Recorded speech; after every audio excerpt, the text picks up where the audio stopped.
Good evening, sir. Okay, good evening. Good evening, sir. Good evening to everyone. Evening, sir. Good evening. Actually, starting में ना एक chapter से related question होता है. Good evening, बेटा. है ना, स्टार्टिंग में जस्ट एक ना चैप्टर से रिलेटेड पोस्टर होता है बस, है ना, तो उसको कुछ करना नहीं होता है आपको, जस्ट वो as a symbol, nothing to do. वो जस्ट मेरी वो शेयर स्क्रीन को सेटिंग के लिए मैं यूज करता हूँ, है ना, तो use that for the share screen set. उसके लिए नॉर्मली स्टार्टिंग में एक पोस्टर यूज करना पड़ता है. तो हालांकि वो रिलेटेड टू चैप्टर ही है, तो आज हम वेक्टर ही कंटिन्यू करेंगे, क्योंकि मैंने बताया ही आपको कि आगे के जो भी चैप्टर्स है ना, वो वेक्टर वगैरह बिना पढ़े आप आगे नहीं पढ़ पाओगे, है ना. मोशन तो फिर भी हम थोड़ा बहुत पढ़ सकते हैं बिना वेक्टर को यूज किए, लेकिन बाकी के आगे जो चैप्टर हैं, फोर्सेस वगैरह, ये सारे में वेक्टर जो होगा वो बहुत इंपॉर्टेंट टूल है, तो बिना वेक्टर के हम उसको नहीं पढ़ेंगे, है ना. तो ये थोड़ा सा, तो आज हम वेक्टर को ही कंटिन्यू करेंगे, है ना. एक दो क्लास मैथमेटिक्स की लगेगी, again will come to the basic chapter. जो बेसिक चैप्टर आपका सीक्वेंस में होगा वो हम करेंगे. तो बस आपको थोड़ा सा अपनी तरफ से फुल एफर्ट्स लगाने हैं इन सब चैप्टर्स में.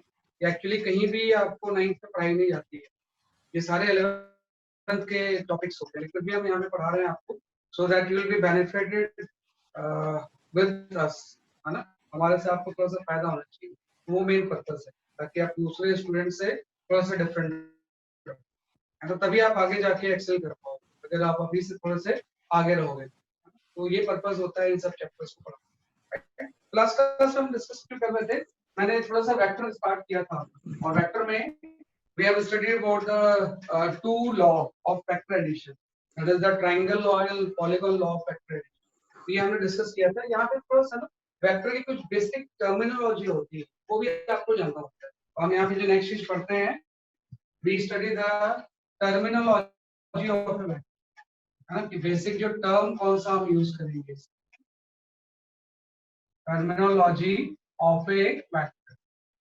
वेक्टर में बेसिक टर्म हम कौन कौन से यूज करते हैं, है ना. तो जो टर्मिनोलॉजी वेक्टर में हम यूज करते हैं, पहला हम यूज करते हैं, we use the parallel vector. ये सबसे पहला जो वेक्टर हम यूज करते हैं, we use the parallel vector. Parallel vector हम जानते हैं कि दो ऐसे वेक्टर जिसकी डायरेक्शन सेम हो, is called as a parallel vector, है ना. तो हम बनेंगे two vector of same direction. कैसे दो कोई भी वेक्टर जिनकी डायरेक्शन सेम होती है स्पेस में, उसी को हम क्या होता है, जैसे आपके पैरेलल वेक्टर. तो सिंपल सा वी कैन से, एक वेक्टर आपका कोई ए है और दूसरा वेक्टर अगर सेम डायरेक्शन में है, तो this A and B are the parallel vector. जो पहले टर्मिनोलॉजी हमने यूज की है, that is the parallel vector. दूसरा हम यूज करते हैं एंटी पैरेलल वेक्टर. हम यहाँ पे यूज करते हैं एंटी पैरेलल वेक्टर. तो एंटी पैरेलल वेक्टर में डायरेक्शन अपोजिट होती है, हाँ, सिंपल सा इसमें two vectors of opposite direction. Two vectors of जो अपोजिट डायरेक्शन में होते हैं, इसी को हम क्या होता है, anti parallel vector, opposite direction, है ना. कि कोई भी ऐसे दो वेक्टर जिनकी डायरेक्शन अपोजिट होती है, उसको हम क्या होता है, जैसे कि आपके एंटी पैरेलल वेक्टर. एक कोई वेक्टर है, इसके अपोजिट अगर कोई vector, also be called like vectors, right? Like vector नहीं हो सकते, है ना. कि पैरेलल वेक्टर्स, Vectors को पैरेलल वेक्टर्स ऐसे होते हैं जिसकी डायरेक्शन क्या होती है, सेम होती है. और एंटी पैरेलल वेक्टर वो होते हैं जिनकी डायरेक्शन क्या होती है, अपोजिट होती है, राइट. अगर ए और बी सेम डायरेक्शन में है, मींस ये पैरेलल वेक्टर हो गए. अपोजिट डायरेक्शन में होंगे तो क्या हो जाएगा, जैसे कि आपके एंटी पैरेलल. जो लाइक वेक्टर की आप बात कर रहे हो, that is an equal vector, है ना. कि जो थर्ड डेफिनेशन है, that is an equal vector, है ना. कि किस दो वेक्टर को हम इक्वल वेक्टर बोलते हैं. तो इक्वल वेक्टर का मतलब हो जाएगा कि vectors having the same direction and same magnitude. जब भी हम इक्वल वेक्टर की बात करेंगे, तो vectors having same direction and magnitude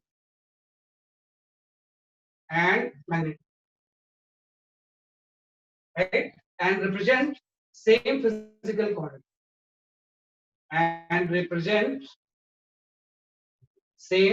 physical coordinate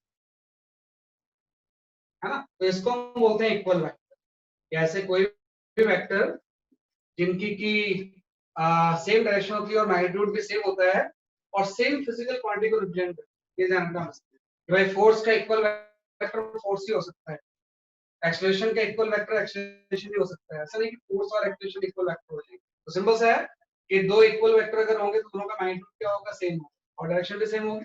अगर ये कोई ए वेक्टर है और ये कोई बी वेक्टर है, दोनों की लेंथ भी सेम होगी।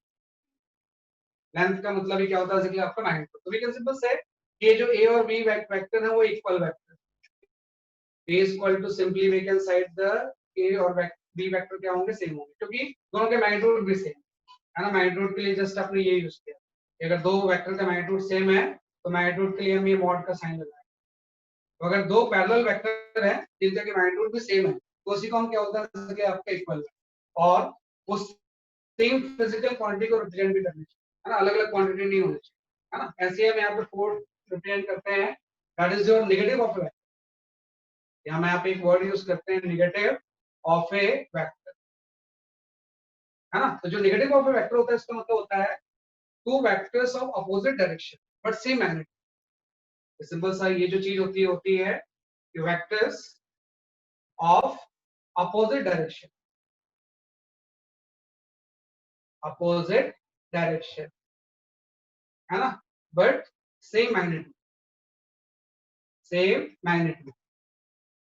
ये अपोजिट डायरेक्शन होगी लेकिन इसका मैग्नीट्यूड क्या होता है, इसलिए आपका सेम होता है and represent same physical quantity and represent same quantity, same quantity। तो इसी को हम बोलते हैं negative of a vector. This is simply known as a negative of a vector. Negative of vector मतलब हो जाएगा vectors of opposite direction but same magnitude and represent the same physical quantity. तो सिंपल सा है, एक कोई ए vector है और इसके जस्ट वेक्टर कोई दूसरा आपका बी, है ना, दोनों सेम फिजिकल क्वांटिटी को रिप्रेजेंट कर रहे हैं। तो अगर दोनों का मैग्नीट्यूड सेम है तो ये यहाँ पे सेम होना चाहिए। और अगर ये सेम फिजिकल क्वांटिटी को रिप्रेजेंट कर रहे हैं तो जैसे मैंने लिखा है ए और बी इक्वल है, equal to the excuse me sir, sir जो एंटी पैरेलल वेक्टर होते हैं वो कोलाइड कर सकते हैं। सर सपोज करो एक ऐसा और दूसरा उसका 90 डिग्री में, ऐसा हो सकता है एंटी पैरेलल? 90 डिग्री पे होगा तो कैसे एंटी पैरेलल होगा बेटा, सेम लाइन के लॉन्ग होना चाहिए, पैरेलल एंड एंटी पैरेलल। तो फिर सर दो इसको क्या वेक्टर बोलते हैं? फिर सर अगर दो वैसे क्या बोलते हैं? हैं तो उसके बीच का एंगल 0 डिग्री होता है, और दो वेक्टर एंटी पैरेलल होते हैं तो इसके बीच का एंगल जो होता है 180 डिग्री। तो दो वेक्टर अगर सेम डायरेक्शन में एक्ट कर रहे हैं तो एंगल 0 होगा, और दोनों अगर दोनों के बीच का सर एंगल कितना हो इनके जाएगा, अलावा जो केसेस होते हैं उनके लिए कोई स्पेशल नेम होता है? वो परपेंडिकुलर वेक्टर होता है, उसको हम बोलते हैं सर क्या? Perpendicular vector. और दो सर वेक्टर अलग अलग एंगल्स के लिए अलग अलग नाम होते हैं? हाँ, सर अलग अलग एंगल्स के लिए अलग अलग नाम होते हैं?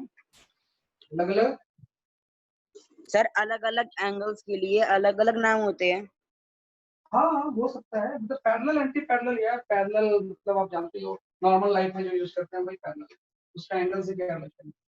जब डायरेक्शन सेम होगा तो पैरेलल हो जाएगा, जब डायरेक्शन अपोजिट होगा तो एंटी पैरेलल हो जाएगा। डायरेक्शन सेम है, मैग्नीट्यूड सेम है तो इक्वल वेक्टर हो जाएगा, और डायरेक्शन अपोजिट है और मैग्नीट्यूड सेम है तो नेगेटिव वेक्टर हो जाएगा। सिंपल सा हम लिखेंगे ए वेक्टर जो हो जाएगा वो किसके इक्वल होगा, जैसे आपके माइनस, है ना, 90 डिग्री पे होता है उसको हम ऑर्थोगोनल वेक्टर बोलते हैं, है ना। ये फोर्थ वेक्टर आप ऐसा लिख सकते हो कि this is known as orthogonal vector, orthogonal vector, है ना, vector having the perpendicular to each other, two vectors perpendicular to each other, perpendicular to each other. जब दो वेक्टर एक दूसरे के परपेंडिकुलर होंगे तो इसी को हम बोलते हैं ऑर्थोगोनल। लाइक एक वेक्टर ये ऐसा है, इसके परपेंडिकुलर अगर दूसरा वेक्टर, तो these two vectors are known as a orthogonal। ये कुछ बेसिक टर्मिनोलॉजी होती है जिसको क्या Sir, ध्यान we do vector addition also. हाँ पढ़ेंगे पढ़ेंगे बेटा, सब कुछ करेंगे, सब कुछ करेंगे, आप वेट तो करो, आप लोग आगे बहुत जस्ट हैव पेशेंस, सब कुछ करेंगे। अभी तो जस्ट मैं टर्मिनोलॉजी बता रहा हूँ, एक एक करके आगे बढ़ेंगे। तो ये आपका first second third fourth and fifth terminology मैंने बोल दिया है ऑर्थोगोनल। ऑर्थोगोनल वेक्टर का मतलब हो जाएगा दो वेक्टर क्या होंगे, म्यूचुअली परपेंडिकुलर, उसी को क्या होते हैं, ऑर्थोगोनल वेक्टर। ऐसी कुछ और डेफिनेशंस होती हैं, लाइक हम एक वर्ड यूज करेंगे यहाँ पे, that is your coplanar vector, है ना, कि हम यहाँ पे एक वर्ड यूज करेंगे that is your coplanar vector, है ना। तो vector having the lying on the same plane, 6 की अगर हम बात करें तो we can simply call it as a coplanar vector. जो कोप्लेनर वेक्टर होता है, इसमें वेक्टर सेम प्लेन में लाई करते हैं, two vector lie in same plane, vectors lie in same plane. जैसे कोई वेक्टर जो कि सेम प्लेन में लाई करते हैं उसी को हम क्या होता है, जैसे आपका कोप्लेनर वेक्टर। जैसे बोर्ड का प्लेन है, अगर कोई भी दो वेक्टर इस बोर्ड के प्लेन पे ही लाई कर रहे हैं तो उसी को हम क्या बोलेंगे, जैसे कि आपका कोप्लेनर वेक्टर।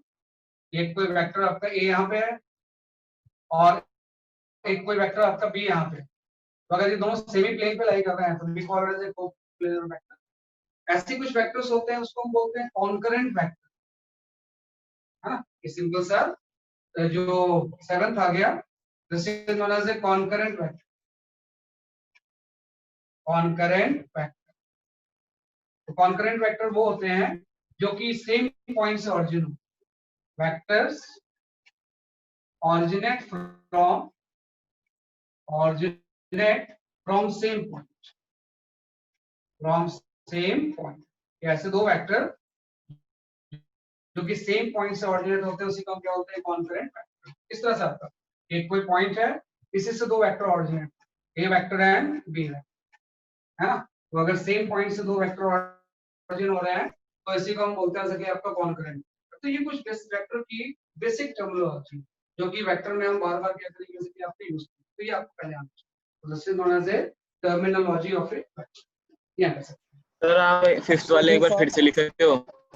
कौन सा? Sir fifth vector is orthogonal vector, perpendicular होते हैं, एक्सक्यूज है मी ना। सर, हाँ बोलो। सर इक्वल वेक्टर में जो आपने ए के ऊपर एरो लगाकर उनको जो साइड में बना रखा है सर, उसे क्या बोलते हैं? एक के ऊपर एरो लगा के साइड में क्या बना रखा है? सर ए के दोनों साइड बना रखा है ना कुछ, और बी के दोनों साइड इसको बना। मैग्नीट्यूड बोलते हैं, ये इसको मैग्नीट्यूड बोलते हैं, मॉड ऑफ ए वेक्टर। तो इस तरह से बाहर लगाते हैं ना ऐसे हम, सर क्या तो बोलते हैं? मैग्नीट्यूड या मॉड। लास्ट क्लास स्टडी किया क्या आपने?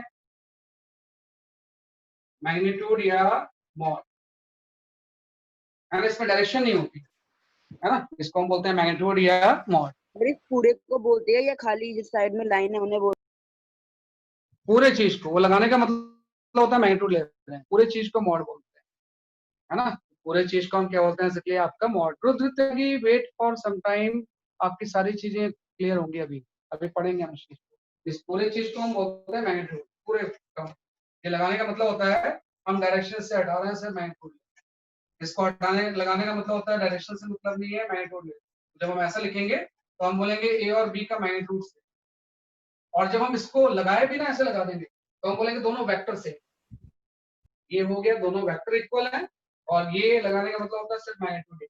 तो मैग्नीट्यूड तो दोनों में इक्वल होता है, चाहे वो इक्वल वेक्टर हो चाहे नेगेटिव हो, लेकिन एक केस में ए बी के इक्वल होता है और इस केस में एक इसके इक्वल होगा माइनस, क्योंकि डायरेक्शंस की क्या होती है, अपोजिट, है ना। ये आपका तो ये हमने कुछ टर्मिनोलॉजी यहाँ पे पढ़ी। अब यहाँ पे एक बड़ी सवाल आता है कि हम एक वर्ड यूज करते हैं एंगल बिटवीन द वेक्टर्स, में दो वेक्टर्स के बीच में एंगल हम कैसे मेजर, जैसे मैंने बोला पैरेलल के बीच में एंगल थीटा 0 होगा, एंटी पैरेलल में 180 होगा, ऑर्थोगोनल में 90 होगा, कुछ और भी हो सकता है। तो यहाँ पे एक बड़ा इंपॉर्टेंट है चीज, बहुत लोगों को ये पता नहीं होती है, कि मैंने वो कॉलेज में चले जाते हैं फिर भी उनको इसकी परफेक्ट नॉलेज नहीं होती।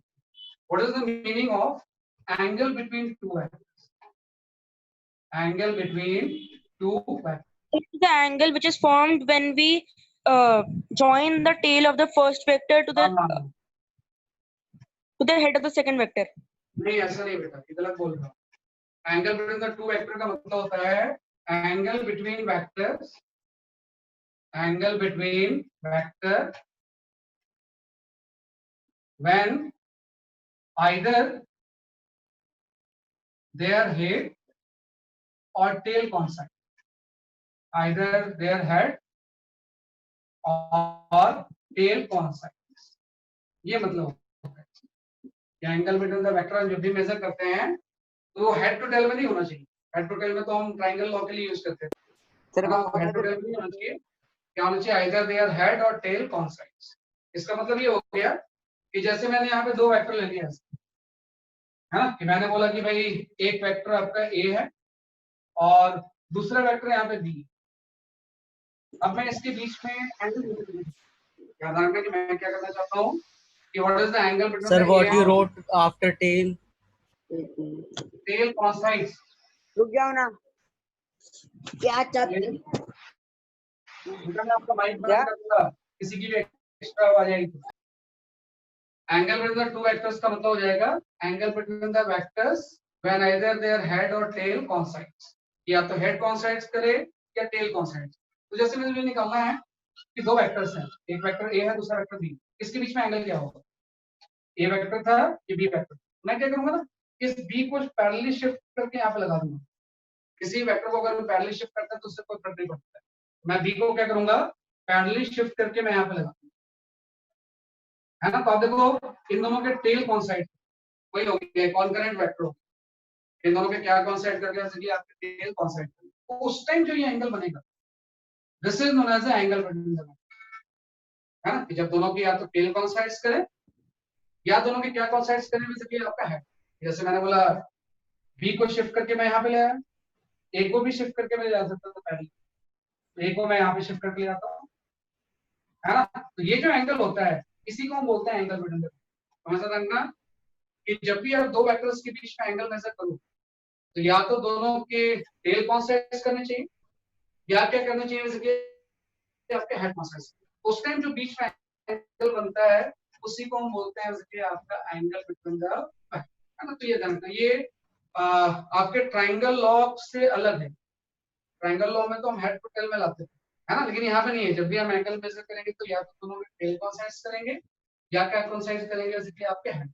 एज फॉर एग्जांपल बड़ा एक सिंपल क्वेश्चन होता है, मैं इसको बहुत सारे स्टूडेंट आंसर नहीं कर पाते, है ना। एज फॉर एग्जांपल अगर मैं आपसे बोलूं ऐसा कि जस्ट इसको आपको कोई एक्सटेंड नहीं करना है मैसेज, जस्ट मुझे वर्बली आप बता देना इसका आंसर। जैसे मैंने बोला यहाँ पे कोई equilateral triangle, there is a equilateral triangle, है ना, कि यहाँ पे कोई ट्रायंगल है equilateral, that is suppose ABC, ABC, this is the equilateral triangle, है ना।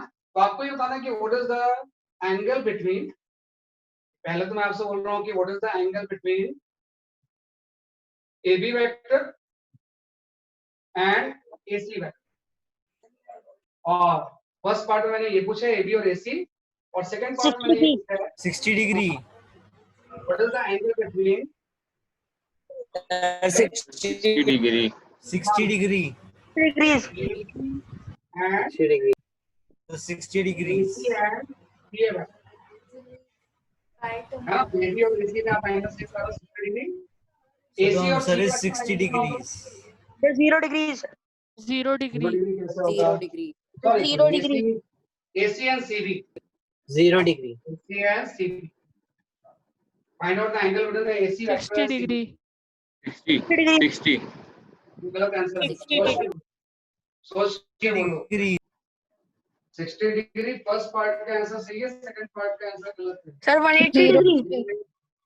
हाँ, फर्स्ट का 60 degree I am agree, Sir, 120. Sir, 180 degree. Sir, 120 हाँ? degree. 180 degree. 180 तो हो नहीं सकता बेटा, 180 तो एंटी पैरेलल में होता है। Sir, 120 degree. 0 degree. 120 जीरो भी नहीं हो सकता। 120 degree. अरे AC और CB, AC और CB के बीच का एंगल क्या होगा, है ना। तो ध्यान रखना इसमें 60 degree. एंगल में अब मत बोलो कुछ भी, मैं बोल रहा हूँ मैं angle between the AB and AC आपको निकालना है, वो तो आपने सही आंसर दिया 60 डिग्री, लेकिन जो सेकंड पार्ट का आंसर देना है दिस इज 120।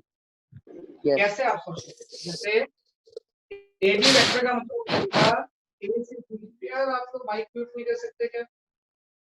AB वेक्टर का मतलब हो जाएगा A से B की तरफ, आप एरो ऐसा बना ए बी वेक्टर का मतलब हो जाएगा ए से बी की तरफ एरो जाए, ये बी वेक्टर हो गया। फिर मैंने लिखा है एसी वेक्टर, तो जो एसी वेक्टर होगा वो ए से सी की तरफ जाएगा। तो आप देखो दोनों के टेल वैसे ही कोइंसाइड कर रहे हैं, तो अगर टेल कोइंसाइड कर रहे हैं तो this angle we can say this is the angle between the vector, और अगर ये इक्विलैटरल ट्रायंगल है तो ये एंगल कितना हो जाएगा 60 डिग्री। तो फर्स्ट पार्ट का आंसर तो बिल्कुल सही है, ए बी और एसी के बीच का जो एंगल होगा ना वो जो होगा वो 60 डिग्री होगा। लेकिन सेकंड पार्ट का आंसर 120 इसलिए होगा कि जब आप एसी लोगे, एसी तो ये है, जब आप सीबी वेक्टर लोगे तो सीबी वेक्टर ये हो जाएगा, सीबी वेक्टर जो होगा वो ये होगा सी से बी की तरफ। तो अब हम ये एंगल नहीं बोल सकते कि angle between the vector, can not say this is the angle between the vector, क्योंकि एक के हेड से दूसरे का टेल कोइंसाइड कर, सर मुझे एक एक के डाउट हेड से है। दूसरे का टेल कोइंसाइड करे तो एंगल बिटवीन द वेक्टर नहीं होता है, बल्कि दोनों के क्या कोइंसाइड करने चाहिए, टेल या हेड कोइंसाइड करने। टेल या तो हेड। हम क्या करते हैं कि हम बोलेंगे ये एंगल बिटवीन द वेक्टर नहीं, तो क्या होगा उसके लिए हम एसी को शिफ्ट कर देते हैं, एसी को कहीं भी ले जा सकते हैं पैरेलली, तो एसी को शिफ्ट करके जो एसी वेक्टर यहाँ पे था मैं यहाँ पे ले आता हूँ, तो अब ये वेक्टर हो गया एसी वेक्टर पर्पसफुली। जैसे इसमें तो मुझे कोई डाउट नहीं था, ये है ए बी, ये है एसी, तो दोनों के टेल ऑलरेडी कोइंसाइड कर रहे हैं तो एंगल 60 होगा। लेकिन प्रॉब्लम है जब एसी और हम ए बी ले रहे थे, सीबी ले रहे थे, तो एसी और सीबी में हेड से टेल कोइंसाइड कर रहा था, तो we can not say this is angle. तो हम क्या बोलेंगे कि ये आप सीबी को तो वैसे छोड़ दो, this is your CB vector, और जो आपका एसी वेक्टर था उसको पैरेलली शिफ्ट करके हम यहाँ कर लें, दिस इज एसी। अब सही है, दोनों वेक्टर के क्या कोइंसाइड कर रहे हैं सके आपके टेल, तो जब दोनों वेक्टर के टेल कोइंसाइड करेंगे यहाँ से आप हटा दो इसे, तो ये जो एंगल होगा इसी को हम बोलेंगे एंगल बिटवीन द, कौन सा ना कि जब भी आप angle between the vector present करते हो तो दोनों के या तो टेल कोइंसाइड करना चाहिए या क्या कोइंसाइड करना चाहिए सके आपका है, तो इनके बीच का जो एंगल होगा ये 60 डिग्री नहीं होगा, बल्कि वाला एंगल कितना हो जाएगा, अगर ये एंगल 60 डिग्री है तो ये angle 120 1 Can you answer please जो होगा explain again? कुछ नहीं है। देखो सर जब हम एसी ले रहे थे, एसी ले रहे थे तो दोनों के टेल कोइंसाइड कर रहे थे तो एंगल 60 डिग्री है, लेकिन ये है एसी वेक्टर और ये वाला वेक्टर आपका सीबी वेक्टर, तो इसके हेड से इसका टेल कोइंसाइड कर रहा था, तो we can not say this is the angle, angle के टेल कोइंसाइड करना चाहिए। तो मैंने क्या किया, जो वेक्टर एसी यहाँ था इसको आगे शिफ्ट कर दिया और इसको यहाँ ले, ये ए आ गया और ये सी आ गया। अब सही एक्सक्यूज मी सर, आप बोला बेटा। सर दोनों का हेड और हेड या टेल और टेल कोइंसाइड करना चाहिए, हेड और टेल नहीं, हेड एंड जहाँ पे लिखा है हेड और टेल और लिखा हुआ है, हेड एंड टेल नहीं है, हेड नहीं है। यहाँ फिगर में क्या है, या तो टेल कोइंसाइड करेगा या हेड कोइंसाइड करेगा। ऐसे अगर कोई दो वेक्टर आपने बना दिए, ए वेक्टर और बी वेक्टर है, तो we can not say this is the angle between the, this is the wrong concept हो जाएगा। या तो दोनों के आप टेल कोइंसाइड करोगे या हेड कोइंसाइड, यहाँ पे और लिखा हुआ है ना, एंड नहीं लिखा हुआ हेड एंड टेल कोइंसाइड, तो ये एंगल बिटवीन द वेक्टर होता है। तो इसलिए मैंने बोला कि जब मैं ए बी एंड एसी ले रहा था तब तो सही है, दोनों के टेल पहले कोइंसाइड कर रहे थे तो कुछ करने की जरूरत ही नहीं 60 से। लेकिन जब आप एसी और सीबी ले रहे थे तो एक के हेड से दूसरा टेल कोइंसाइड कर रहा, तो हम नहीं बोल सकते कि एंगल। उसके लिए मैंने क्या किया, इस एसी को आगे शिफ्ट कर दिया ताकि इसकी जो टेल है यहाँ, और ये एसी वेक्टर हो गया, ये आपका सीबी वेक्टर हो गया, अब दोनों के टेल एक पॉइंट पे आ गए, तो ये जो एंगल होगा इसी को हम बोलेंगे एंगल बिटवीन द, तो ये आंसर जो आ जाएगा वो कितना आ जाएगा आपका। सर हाँ बेटा बोलो।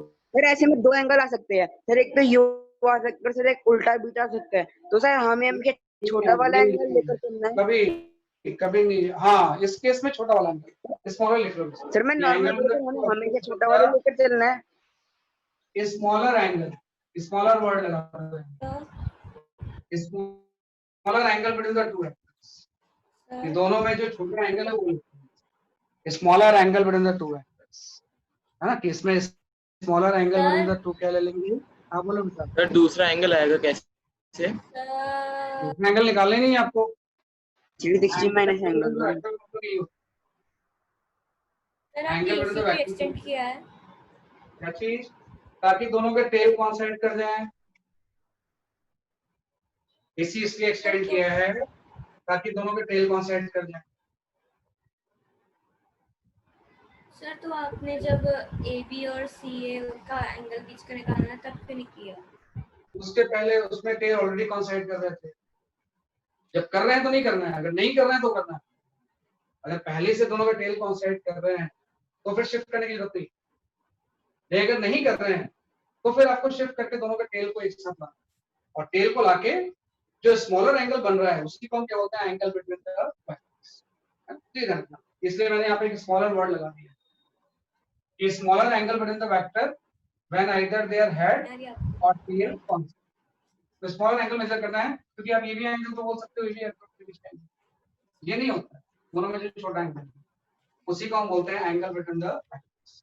तो हमेशा ध्यान रखना कि जब भी आप एंगल बिटवीन द वेक्टर निकालते हो, बहुत सारे स्टूडेंट कॉलेज में भी होते हैं, उनको ये बात नहीं पता होती क्योंकि वो कंसेप्चुअली उनको चीजों का आइडिया नहीं, तो ये ध्यान रखना शिफ्ट करके दोनों के टेल। जैसे इसी क्वेश्चन में अगर मैं आपसे पूछूं कि व्हाट इज द इसी ट्रायंगल, इफ आई आस्क, ये मैं डाल रहा हूं, if I ask what is the angle between, what is the angle between AB and BC vector, AB और BC के बीच में एंगल 60 degrees. एक से देखो 20 बेटा, degrees, AB और 120 degrees. हमने 120 degrees. 20 degrees. होगा 120 डिग्री होगा, 60 120 degree. 120 degrees. 120 degrees. 120 degrees. बिल्कुल सही, 120 degree is the correct answer, है ना, बिल्कुल सही ऐसा है। आप ट्रायंगल बनाओ और ये दोनों वेक्टर को बना लो, कैसे हो, AB मतलब A से B की तरफ, this is the AB vector, है ना, ये AB और ये C है ना, BC वेक्टर B से C की, दिस इज BC वेक्टर, है ना। अब अगर मैं बोलूं कि ये दोनों के बीच का एंगल है तो गलत है, क्योंकि ट्रायंगल लॉ में हम यूज करते हैं head to tail, angle between the head to tail use नहीं होता है, ये एंगल 60 नहीं होता, बल्कि क्या करना पड़ेगा, मुझे कुछ शिफ्टिंग करनी पड़ेगी, या तो मैं BC को शिफ्ट करूं या AC को AB को शिफ्ट करूं, क्योंकि इसके हेड से इसका टेल कॉन्साइड करना है, तो इसको हम एंगल नहीं बोल सकते। मैं क्या करूंगा, इस AB को इधर ले जाऊंगा ऐसे, तो ये जो एंगल होगा एंगल बिटवीन द वेक्टर होगा, AB अगर यहाँ चला गया तो इसका टेल आ गया, BC का टेल है 120। एक्सक्यूज मी सर, हाँ बोलो। सर आप ए बी वेक्टर को रिप्लेस कर रहे हो वहां पे या फिर एक्सटेंड कर रहे हो? शिफ्ट कर रहा हूँ, एक्सटेंड कर रहा हूँ, रिप्लेस नहीं कर रहा हूँ। ये जो AB वेक्टर यहाँ पे था ना, इसको घिसका के मैं यहाँ ले गया, जो इसकी टेल थी वो यहाँ आ गई, सर और इस रिप्लेस करेंगे तो भी सेम ही आएगा ना, सर रिप्लेस करेंगे तो भी सेम ही आएगा ना। सर एक बार वाला क्वेश्चन फिर से रिपीट कर दीजिए, मेरा नेटवर्क कनेक्शन ऑफ हो गया। वही सेम चीज था बेटा, तो ये था वो ये था, दोनों में कोई डिफरेंस नहीं, दोनों के बीच में एंगल कितना होगा 120 डिग्री।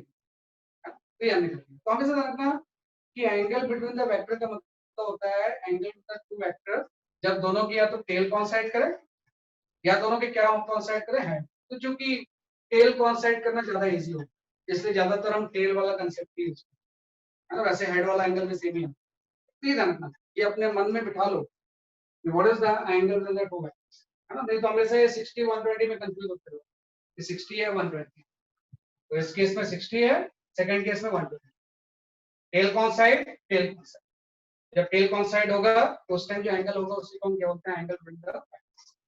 अब एक चीज आती है, लास्ट क्लास में जो आप पढ़ रहे थे, we are studying the triangle law, है ना, तो ट्रायंगल में हम हेड टू टेल बोलते हैं, ट्रायंगल लॉ मैंने लास्ट क्लास में बताया था, तो फिर से एक बार थोड़ा सा ध्यान दो आपसे कि ट्रायंगल लॉ हम जानते हैं भाई, ट्रायंगल लॉ को मैं पूरा स्टेटमेंट नहीं लिखूंगा, जस्ट मैं इसको ऐसा लिखूंगा ट्रायंगल, है ना। तो जो ट्रायंगल लॉ होता है उस सिंपल से ऐसा है कि अगर दो वेक्टर इस तरह से हैं, this is the A vector and this is the B vector, अगर ये हेड टू टेल में है तो जो क्लोजिंग साइड होती है ये a प्लस बी वेक्टर होती है, and this is the triangle law of vector addition.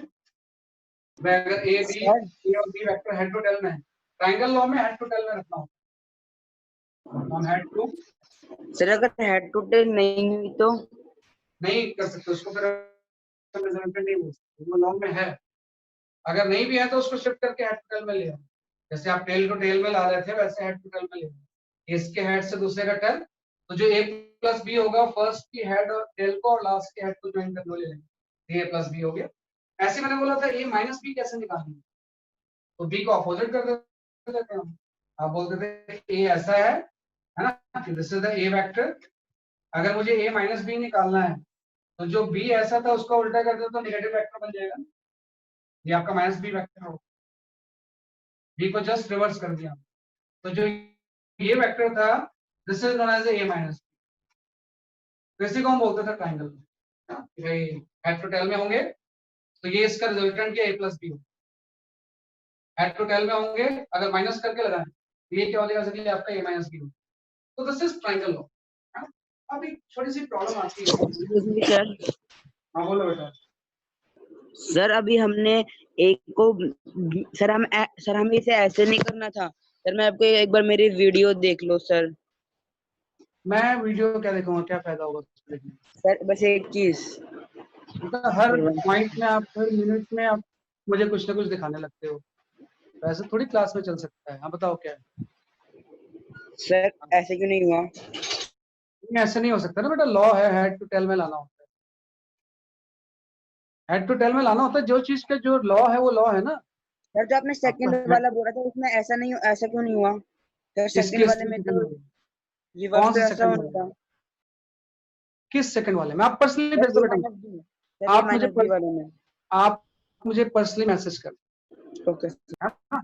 ऐसे मैं क्लास में ऐसे नहीं डिस्टर्ब हो सकता, क्योंकि ये सब चीजें मुझे तो पता होती है ना कि ऐसी ही है। तो आपको कुछ कंफ्यूजन हो रहा तो आपका वो है, तो मैं पर्सनली भेजना तो मैं क्लियर कर क्लास में, फिर उतने लोगों को डिस्टर्ब नहीं। ये आपका वे वेक्टर हो गया, बी वेक्टर हो गया, तो a प्लस बी है ना। b को आपने उल्टा कर दिया और इसको हेड टू टेल में ले।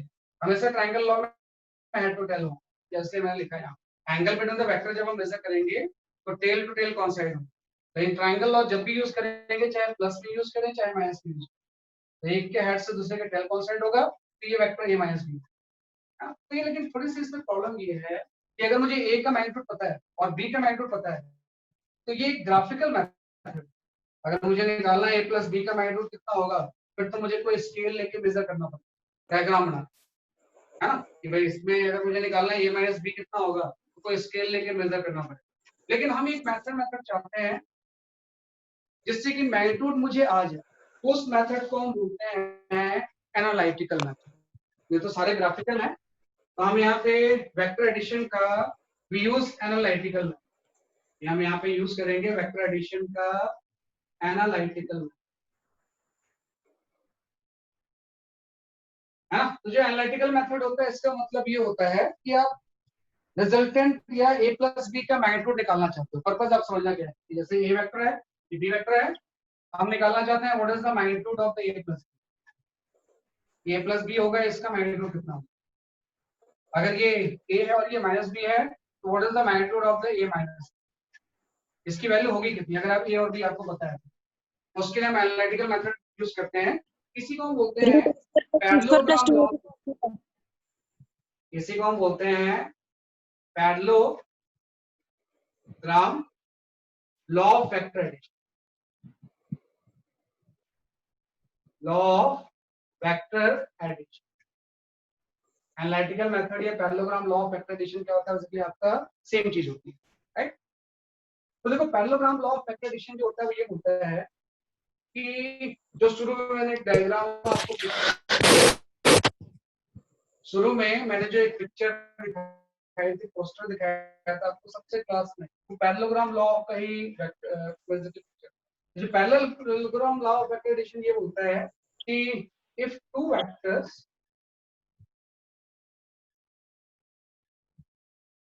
vectors are represented by two sides of a parallelogram. two vectors are represented by two sides of a parallelogram. बिल्कुल सही, two sides बेटा माइक म्यूट कर दो, जब कुछ बोलना है तभी बोलो। two sides of a parallelogram,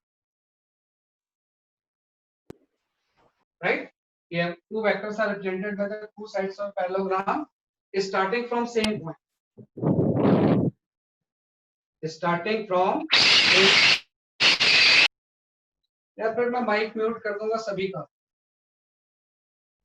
बीच बीच में आप लोग माइक समझ नहीं दो, माइक म्यूट करना होता है, बीच में अननेसेसरी नॉइज आने लगती है, जब कुछ बोलना है तभी mic unmute. If two vectors are represented by the two sides of parallelogram starting from the same point, then their resultant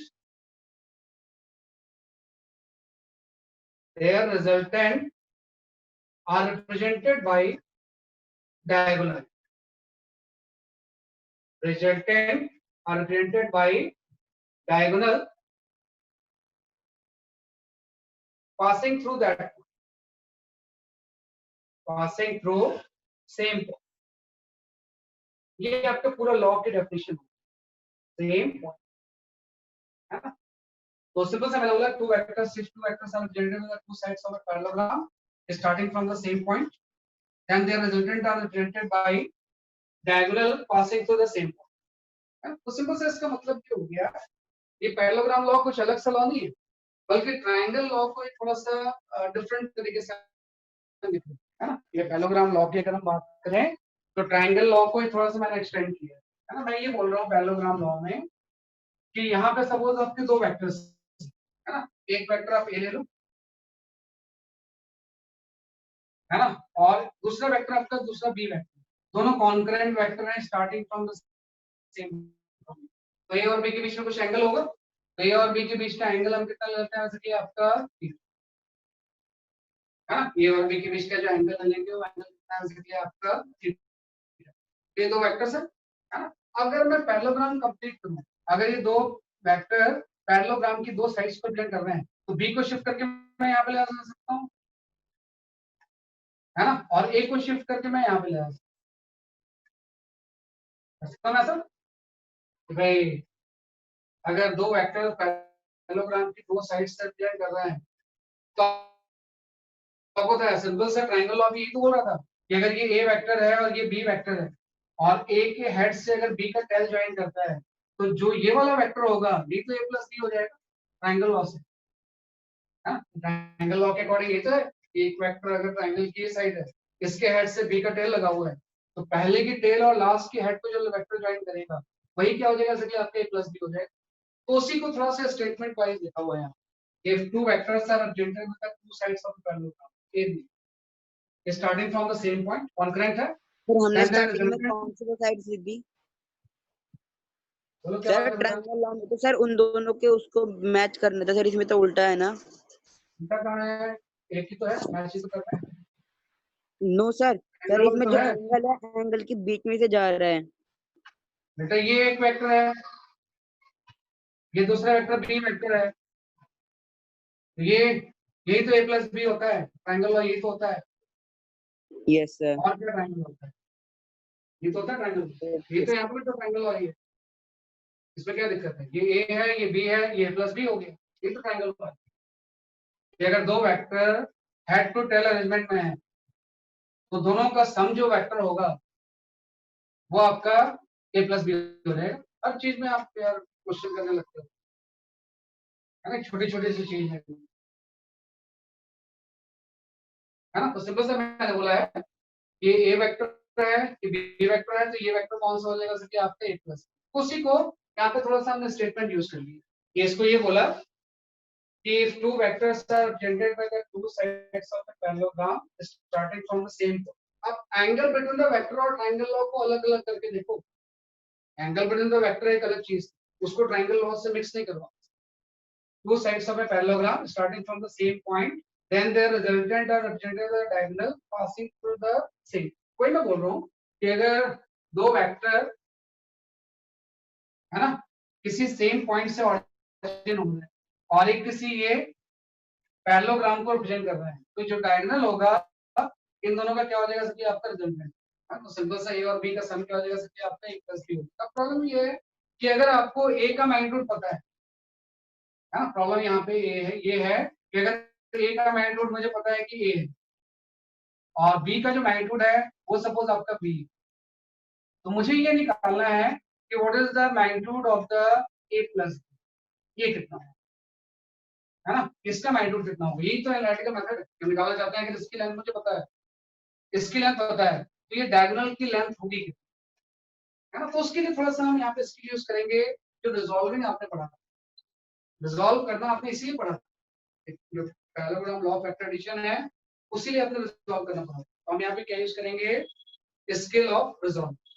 तो स्किल ऑफ रिजॉल्विंग जब आप यूज करोगे ना, तो जस्ट मैं ऐसा बोलूंगा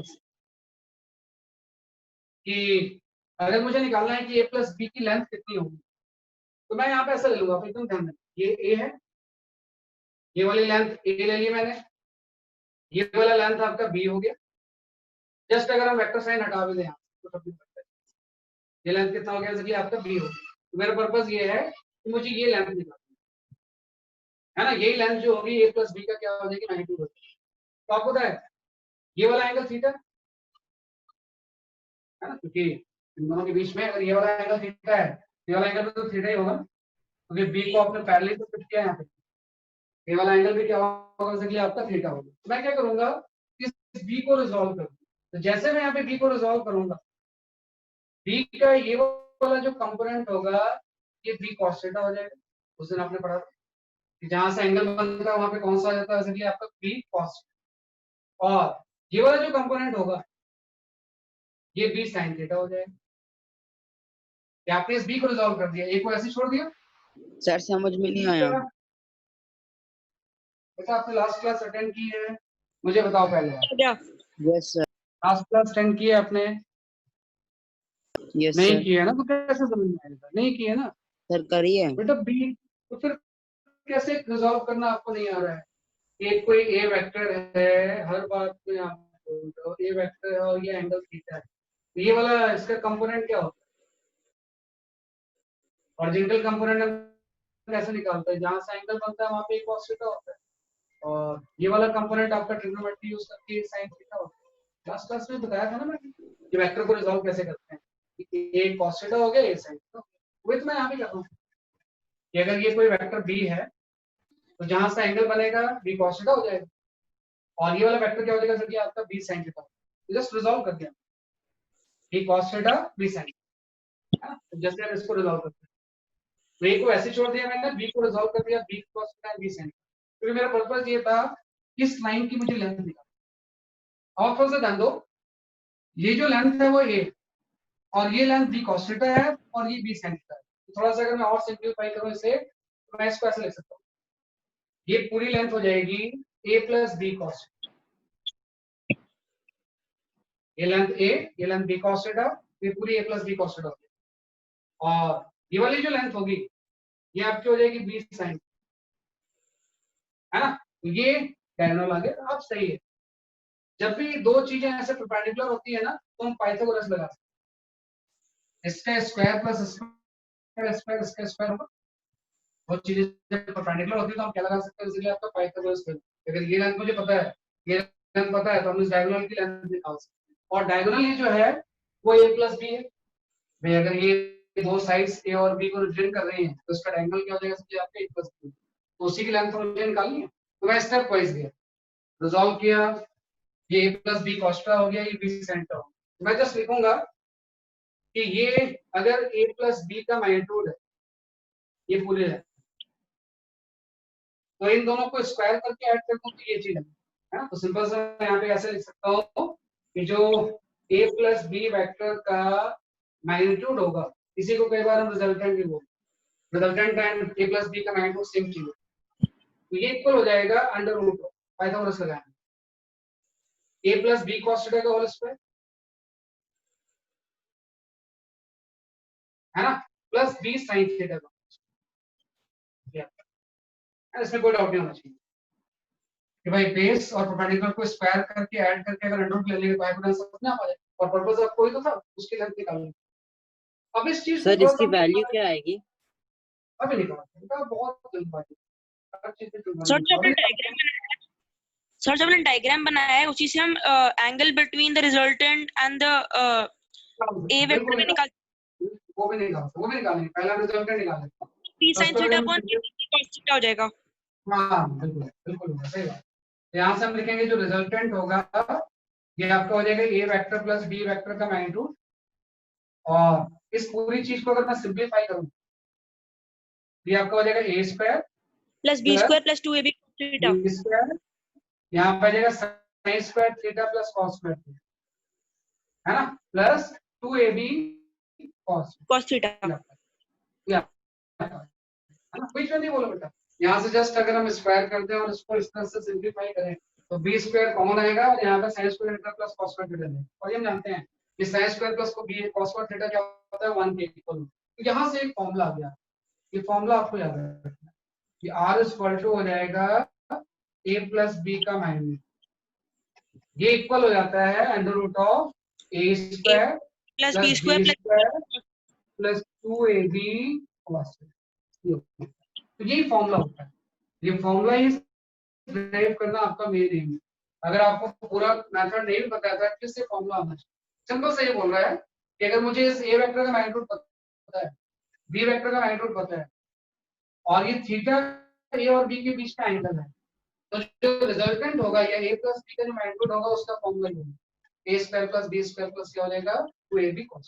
अब जैसे कि इन्होंने बोला है कि किसी ने कि जो ये रिजल्टेंट ए प्लस बी होगा, ये सपोज ए से कोई अल्फा एंगल बनाना है,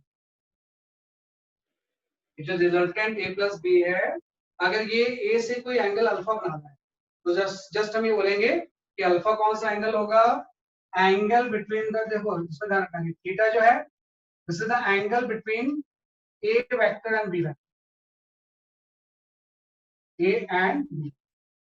और जो मैंने अल्फा यहाँ पे लिया है, alpha is the angle between A plus B and A vector, है ना। भाई जो रिजल्टेंट होगा उसकी डायरेक्शन क्या होगी, तो ए प्लस बी और ए के बीच में एंगल कितना अल्फा है, बेटा y कॉन्सेप्ट करो। कितनी क्लास में लिखता हूँ, कोई बीच में y कॉन्सेप्ट, ए प्लस बी और ए के बीच में एंगल कितना अल्फा है, और थीटा जो एंगल था ए और बी के बीच में एंगल था। तो अगर मुझे ये निकालना है कि जो रिजल्टेंट है वो ए के साथ अल्फा कितना एंगल बना दीजिए, निकाल सकते हैं। अब देखो ये अल्फा एंगल और ये अल्फा एंगल सेम ही तो है, और ये अल्फा एंगल, तो आप देखो अगर मुझे परपेंडिकुलर पता है और बेस पता है मैं tan अल्फा निकाल सकता हूँ। यहाँ से फॉर्मूला आ गया, ये जो tan अल्फा की वैल्यू होगी ये परपेंडिकुलर बाय बेस हो जाएगी, ये हो जाएगा b sin theta divide by a plus b। तो ये दो फॉर्मूले आपको याद रखने हैं, just parallelogram law of factorization से आपके पास दो फॉर्मूले आ गए कि अगर दो वेक्टर के बीच में एंगल थीटा है ab, तो रिजल्टेंट का मैग्नीट्यूड इस फॉर्मूले से निकालें। वो रिजल्टेंट ए से एंगल अल्फा बना रहा हूं, उस अल्फा का tan अल्फा सर आपने वो tan थीटा के डिनोमिनेटर में क्या लिखा है, a plus b cos theta, b sin theta तो ऊपर है भाई, tan अल्फा इक्वल टू क्या हो जाएगा परपेंडिकुलर बाय बेस, परपेंडिकुलर है आपका b sin थीटा, है ना, और जो बेस है वो a plus b cos theta, a plus b cos theta. तो ये दो फॉर्मूले आपको याद रखना है, इसी को हम बोलते हैं parallelogram law of factorization. Sir अगर दो परपेंडिकुलर वेक्टर्स होंगे तो फिर उनके जो एंगल होगा रिजल्टेंट और y upon ax equal to tan theta हो जाएगा ना। हाँ आ जाएगा, थीटा 90 पुट कर दो आप, सर अगर तो दो फिर वो परपेंडिकुलर वेक्टर थीटा 90 हो जाएगा। भाई मैं बताता हूँ, वेट पहले फॉर्मूला लिखो, पहले मेन फॉर्मूला लिखो कि भाई ए वेक्टर और बी वेक्टर का रिजल्टेंट a प्लस बी का हम लेंथ कैसे निकालें, उसका ये फॉर्मूला। वो रिजल्टेंट ए से कुछ अल्फा एंगल बना रहा है, तो वो एंगल कैसे निकालेंगे, उससे कैसे इसको अप्लाई करते हैं अब इस तरह से इसको,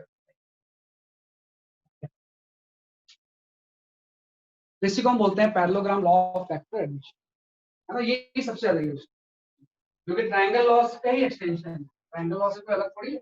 ट्रायंगल लॉ से तो जानते हैं a प्लस बी होगा, है ना, या यहाँ से जाएंगे तो b प्लस सी हो जाएगा, a प्लस बी और b प्लस सी सेम है, a प्लस बी और b प्लस सी क्या होता है सेम, a प्लस बी ये होगा। लेकिन लेंथ निकालने के लिए थोड़ा सा मैंने कुछ ट्रिग्नोमेट्री यूज,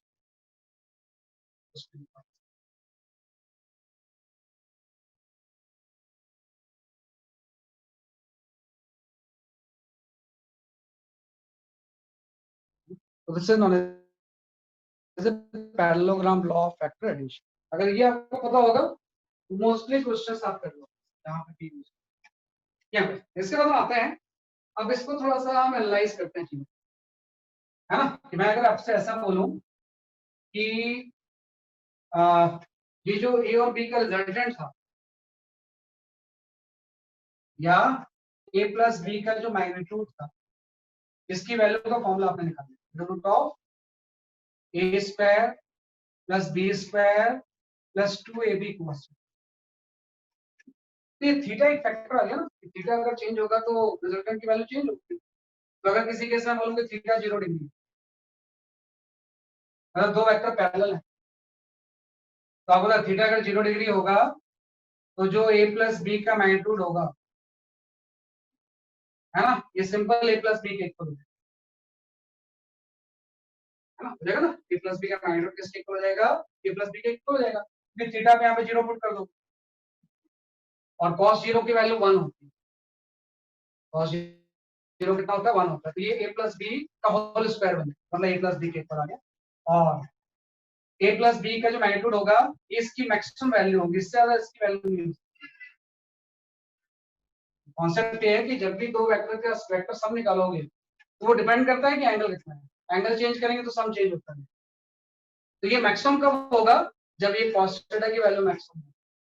तो जब थीटा 0 डिग्री होगा तो cos थीटा जो होता है 1. जब cos थीटा 1 होगा तो a प्लस बी की जो मैक्सिमम वैल्यू होगी वो किसकी सिंपल किसकी हो जाएगी, a प्लस बी. ये मिनिमम कब होगा, तो थीटा की वैल्यू कितनी हो जाएगी, 180. ये a प्लस बी की मिनिमम वैल्यू है. और अगर कि जब थीटा 0 डिग्री होगा ना, मैं यहाँ पे ये लिख देता हूँ, cos 0 डिग्री जो होता है लास्ट क्लास में बताया था 1 होता है. ये जो cos 180 डिग्री होता है इसकी वैल्यू -1. तो जब हम यहाँ पे -1 पुट करेंगे तो ये प्लस बी नहीं आएगा, ये a minus B. a minus b. a minus B. तो ध्यान रखना, किसी भी दो वेक्टर का जो वेक्टर सम होता है या रिजल्टेंट होता है उसकी maximum value simple a plus B के इक्वल, इससे ज्यादा इसकी वैल्यू नहीं हो सकती. और मिनिमम वैल्यू किसकी इक्वल होती है, a माइनस बी. इसके बीच में और भी बहुत सारी वैल्यूज कुछ भी हो सकता है. ये तो एक्सट्रीम है, इससे ज्यादा नहीं हो सकता, इससे कम नहीं हो सकता. इसके बीच में बहुत सारी वैल्यूज पॉसिबल है. Like if I say let theta is equal to 90 degree, हाँ, थीटा डिग्री 90 डिग्री, तो cos 90 की वैल्यू जो होती है वो 0 होती है. जब थीटा 90 डिग्री होगा तो जो a प्लस बी का मैग्नीट्यूड होगा उसकी वैल्यू तो आपकी हो जाएगी under root of a square plus b square. Theta जब 90 पुट करेंगे तो ये टर्म तो पूरा 0 तो ये आपका है. तो सिंपल ध्यान रखना कि जैसे जैसे आप एंगल चेंज करोगे a प्लस बी का मैग्नीट्यूड चेंज होता है, और उसको हम इस फॉर्मूले से निकालते हैं, किसी भी दो वेक्टर के वेक्टर. इसलिए तो इलेक्ट्रिक करंट वेक्टर नहीं है, इस लॉ को फॉलो नहीं करती, इसलिए electric current is not a vector quantity. Electric current में आप मुझे बताओ कि अगर मैंने बोला कि ये कोई I1 करंट है और ये I2 करंट है, तो जो इनका सम होगा क्या इस एंगल से कोई फर्क पड़ेगा, नहीं. ऐसा कुछ भी ले लो, क्या फर्क पड़ेगा. I1 और I2 का सम I1 plus I2. Electric current इस लॉ को फॉलो नहीं करती, इसलिए electric current is a scalar quantity. तो हमेशा ऐसे ही हो, लेकिन वेक्टर में ऐसा नहीं होता है. अगर आप एंगल चेंज करोगे तो दोनों का सम चेंज होना चाहिए. तो दोनों का सम क्या होगा, जैसे कि आपका चेंज. तो ध्यान रखना, electric current this is always, हमेशा ऑलवेज ऐसे ही हो, इसलिए हम बोलते हैं current is scalar. Current is scalar, ये वेक्टर नहीं. ये फॉर्मूला आप ध्यान, थीटा आप चेंज करते जाओगे तो दोनों का सम चेंज. ये तो हमने निकाला वेक्टर सम. अभी वेक्टर का डिफरेंस निकालना बचा. कुछ चैट आए थे लेकिन चैट एक्चुअली में ना कई बार मैं पढ़ नहीं पाता हूँ. ओके, कुशाग्र गोयल, ठीक है सर. हाँ. सर बोलो. अगर दो वेक्टर्स हैं जो इक्वल हैं, हाँ. तो तो फिर उनका जो वो होगा सर tan अल्फा की जो वैल्यू होगी वो a और b के जो बीच में जो एंगल होगा उसका हाफ होगा ना? उसका हाफ हो जाएगा, बिल्कुल सही। अगर ए और बी इक्वल है तो, है ना, अगर ए और बी इक्वल है तो उसको बाइसेक्ट करेंगे, अदरवाइज नहीं बोल सकते। बिल्कुल सही बोला। अगर ए और बी दोनों सेम है तो जो tan अल्फा होगा θ/2। सर अगर अगर इक्वल होगी सर a माइनस बी जो होगा सर वो a प्लस माइनस बी ही होगा ना सर? वेक्टर सब्ट्रैक्शन में अगर a माइनस बी होगा तो फिर हम उसे a प्लस माइनस बी के फॉर्म में कर सकते हैं। वैसा मत करो, वेक्टर सब्ट्रैक्शन मत करो। अभी तो ये vector sum a plus b का मैग्नीट्यूड आप इससे निकाला है, वेक्टर का डिफरेंस होता है। इसका हम डिफरेंस कैसे निकालें, है ना, एक बड़ा सरप्राइजिंग रिजल्ट था। अभी आप उसको मत करो।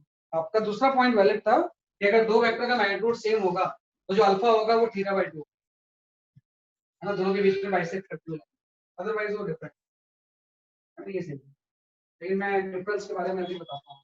पहले तो ये चीज क्लियर कर, ये फॉर्मूला एंगल चेंज करके आपने निकाला। सर डिफरेंस का a square plus b square minus 2ab cos theta हो जाएगा। हाँ वही हो जाएगा, वही हो जाएगा। मैं बताता हूँ क्यों, है ना। तुमने सही बोला है कि अगर हम ये निकालना चाहें कि दो वेक्टर a एंड b, जैसे इस केस में मैंने आपसे ऐसा बोला ये कोई वेक्टर a है ना, और एक वेक्टर आपका कोई ये b। अब मुझे a प्लस b नहीं निकालना है, बल्कि मुझे निकालना है what is the a minus. Sir फिर b की डायरेक्शन को उल्टा कर देंगे। हाँ बिल्कुल सही है, b की डायरेक्शन को हम क्या करेंगे, उल्टा करेंगे। बिल्कुल सही है। अगर मुझे a माइनस b निकालना है तो मैं b की डायरेक्शन को क्या कर दूंगा, मुझे आपका उल्टा कर, है ना। a माइनस b निकालना तो b की डायरेक्शन में क्या कर दूंगा, मुझे आपका उल्टा कर, राइट। भाई ये आपका a था, है ना, b को आप उल्टा कर दो, है ना। तो जब आप b को उल्टा करोगे तो आपको पता है कि अगर हम पैरेललोग्राम बनाए इस तरह से तो a तो ऐसे छोड़ दिया आपने, b को आपने उल्टा करके, ये जो चीज होगी ये आपकी माइनस b हो जाएगी ना, समझ गए। और सेम चीज वैसे b को जस्ट आपने उल्टा कर दिया, सेम चीज ऐसे ये चीज तो a ही होगी, और ये वाला वेक्टर जो बनाओगे आप माइनस b ऐसा ऐसा। तो ट्रायंगल लॉ के अकॉर्डिंग अब जो इन दोनों का सम होगा वो ये वाला डायगोनल, ये जो होगा ये a माइनस b। जब भी इस तरह से कोई चीज होगी ये a होगा वो माइनस थीटा हो जाएगा। हाँ मत बोलो आगे बेटा, आगे आगे नहीं बोलो आप, है ना। थोड़ा सा मैंने आपको आता है, ये a वेक्टर है ये b वेक्टर है, तो b को मैंने उल्टा कर दिया और फिर मैंने बोला ट्रायंगल लॉ के अकॉर्डिंग इन दोनों का जो सम होगा ये a minus b other diagonal. तो सिंपल ध्यान रखना, जब भी इस तरह से पैरेललोग्राम कोई फॉर्म होगा, है ना, तो इस तरह से पैरेललोग्राम में एक जो डायगोनल होता है मेजर डायगोनल ये a प्लस b होता है, और जो माइनर डायगोनल होता है ये आपका a माइनस, है ना। डायगोनल में एक पैरेललोग्राम का जो मेजर डायगोनल होता है वो a प्लस b होता है, जो माइनर डायगोनल होता है वो क्या होता है, इसलिए आपका a माइनस। और जैसे कि बता रहे थे कि हम अगर ये बोले कि व्हाट इज द a और b के बीच में एंगल थीटा है, what is the angle between the a and minus, if I say what is the angle between a vector and minus b vector is 180 minus theta. बिल्कुल, अगर a और b के बीच में एंगल थीटा है तो a और minus b के बीच का जो एंगल होगा वो क्या हो जाएगा, आपका 180 माइनस थीटा। आप देख लो कि ये वाला a वेक्टर था और ये वाला जो था वो माइनस b वेक्टर। तो जब हम एंगल मेजर करेंगे तो ये वाला एंगल होगा ना, है ना, जब हम एंगल में सॉरी ये वाला एंगल होगा, ये वाला, है ना। वापस बता, ये वाला जो एंगल होगा a और माइनस b के बीच का एंगल, ये वाला एंगल अगर थीटा था ये भी थीटा होगा, ये वाला एंगल 180 माइनस।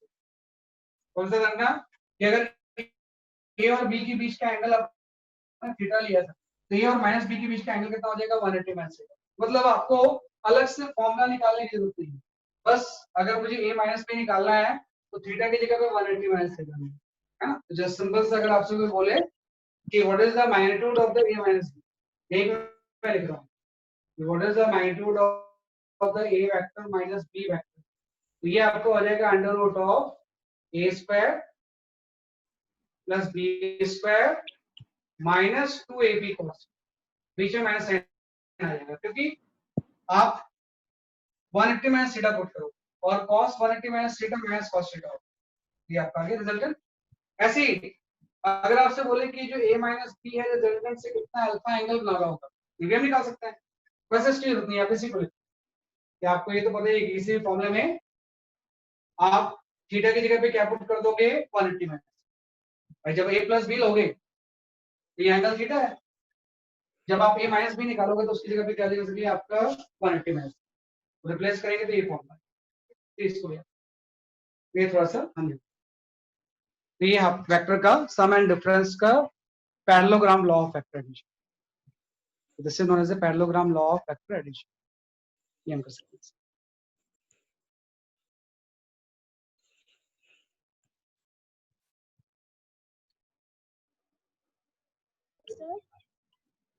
बोलो बेटा। सर इसमें ए की डायरेक्शन उल्टी करने की, आपको a से b को माइनस करना था, अगर b से a को माइनस करता तो a को उल्टी कर देते हैं। Okay sir. आपको a से b को माइनस करना है तो b को उल्टी कर रहे हैं। अगर आपको ये निकालना होता कि what is the b vector minus a, आप a को उल्टा कर देते है ना, तो जिसको माइनस करना होता है जिसके आगे हम माइनस साइन लगाते हैं उसको हम रिवर्स।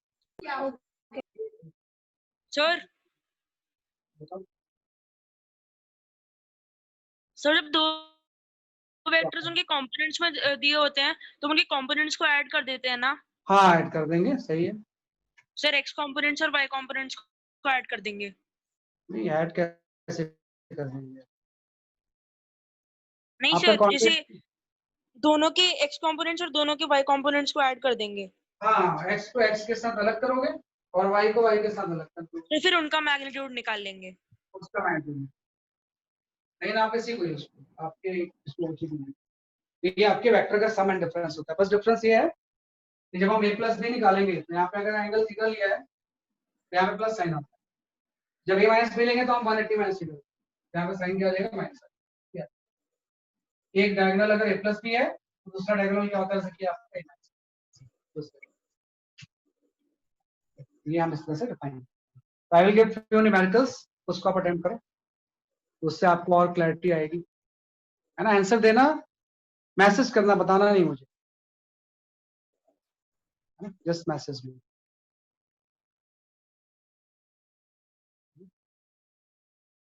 बीच में अगर मैं किसी को डांटता उठता हूँ या कुछ बोलता हूँ ना तो डोंट माइंड। एक्चुअली क्या है ना, अभी आप 9th में हो तो बहुत सारी चीजें अभी आपको बहुत मतलब रफ पता होती है, बहुत मतलब एलिमेंट्री लेवल, है ना। मुझे तो चीजें पता ना एक्चुअली वो होती है, मैं जब बता रहा था तो सही बता, उसमें कोई ऐसे क्लॉज नहीं होता है, वो आपको लगता है कि कुछ अलग चीज चल रही है, एक्चुअली वो ट्रू वही होती है ना। तो बीच में इसलिए मैं आपको कई बार टोकता हूँ कि मत बोलो, थोड़ी देर बाद बोलो, तो क्या होता है अभी आप बोल दोगे तो डिस्कशन जो होता है वो डिस्ट्रैक्ट हो जाता है, कुछ देर बाद आपको खुद ही समझ में आ जाएगा। ऑलवेज थोड़ा सा वेट करते हैं, वेट फॉर द नेक्स्ट 2 और 3 स्टेप्स, अपने आप जो मन में आपके सवाल आ रहे हो ना वो क्लैरिफाई होते हैं एकदम सिस्टमैटिकली, है ना। तो जस्ट 2 फॉर्मूले, a प्लस b का मैग्नीट्यूड हम इससे निकालेंगे, a माइनस b का मैग्नीट्यूड हम इससे निकालेंगे। Just I will give one numerical, उसको आप अटेंड।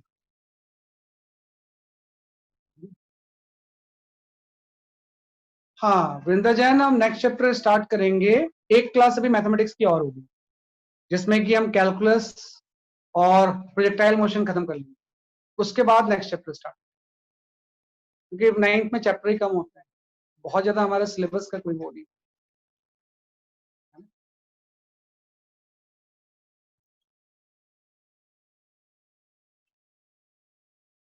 ये वेक्टर का मैं एक क्वेश्चन दे रहा हूँ आपको, उसको आप ट्राई।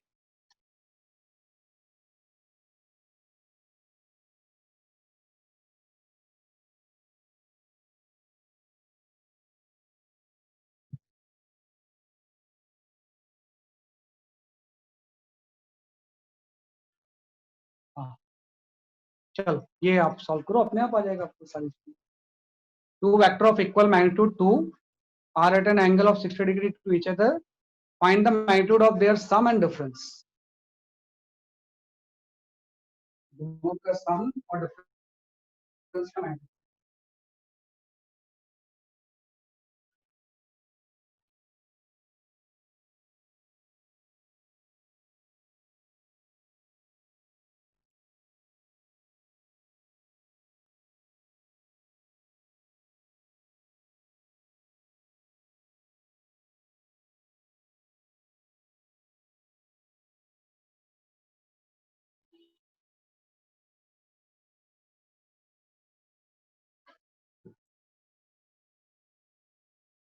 अरे इतना आंसर थोड़ी आ रहा है बेटा, रुको, ऐसे आंसर बिल्कुल नहीं है। अंडर रूट लगाना भूल तो नहीं गए तुम कहीं? अंडर रूट भी तो करना होता है।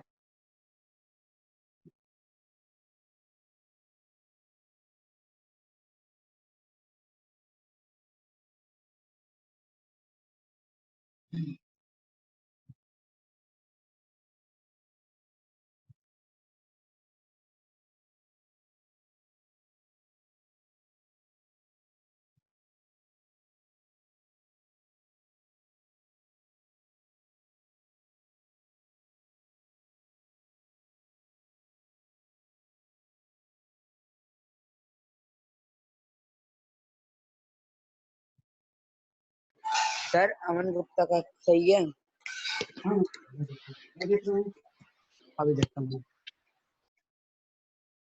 मैंने चार्ट देखा नहीं।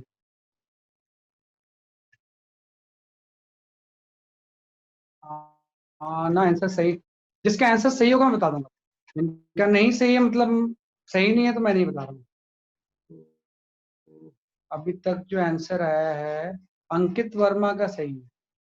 Rudra Tyagi, now your answer is correct. Ankit Verma और सेकंड आंसर was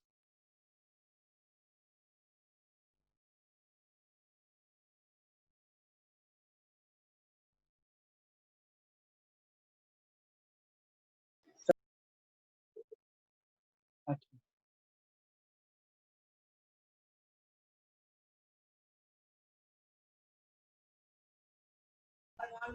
सर मेरा आंसर सही है, मयंक शुक्ला का। अभी देख रहा हूँ बेटा मैं। हाँ सही है कुछ आपका आंसर। युग सर शर्मा, दोनों सम सर दोनों सही सम है। सही सर है, मयंक। सम सही है, वो सही नहीं है। मयंक सही आपका सर आंसर। अमन सर डिफरेंस अमन गलत है। गुप्ता आपका आंसर सही है। Sir push your answer is correct. Sir अभी मैं अमन और जाऊंगा। सर मेरा अमन ठीक है, गुप्ता आपका आंसर सही है, वाला क्योंकि आपका ये आंसर सही नहीं है। ये आंसर सही नहीं है।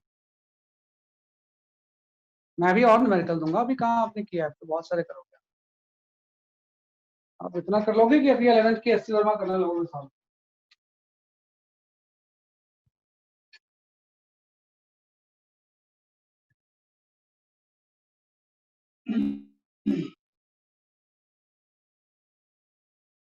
हाँ चलो मैं एक्सप्लेन करता हूँ, है ना। I will explain. काफी लोग सही आंसर दे रहे हैं। Let me explain this question. देखो जैसे क्वेश्चन आया ना, वैसे डायग्राम वगैरह बनाने की जरूरत नहीं, फिर भी मैं बना रहा हूँ। ये दो वेक्टर ए और बी जैसे होते हैं। ये अगर ए वेक्टर है और ये बी वेक्टर है, तो आपको पता है ये वाला वेक्टर कौन सा वेक्टर होता है, ए प्लस बी। और ये जो डायगोनल होता है ये वाला होता है ए माइनस। हाँ, और ये वेक्टर कुछ भी हो सकते हैं, फोर्स हो सकता है, वेलोसिटी हो सकता है, एक्सेलरेशन हो सकता है, कोई भी क्वांटिटी। तो इसने इस क्वेश्चन में ये बोला है कि इस ए और बी के बीच का एंगल 60 डिग्री।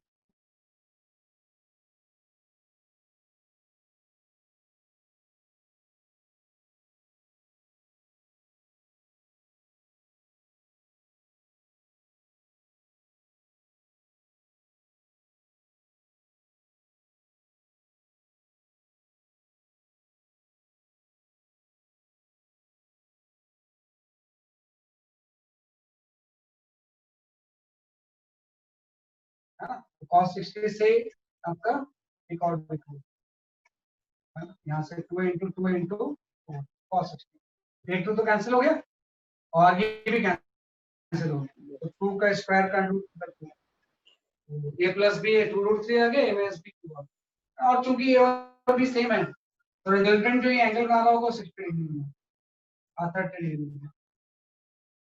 तो इस केस में ऐसा पूछा नहीं गया है कि अल्फा की वैल्यू कितनी है।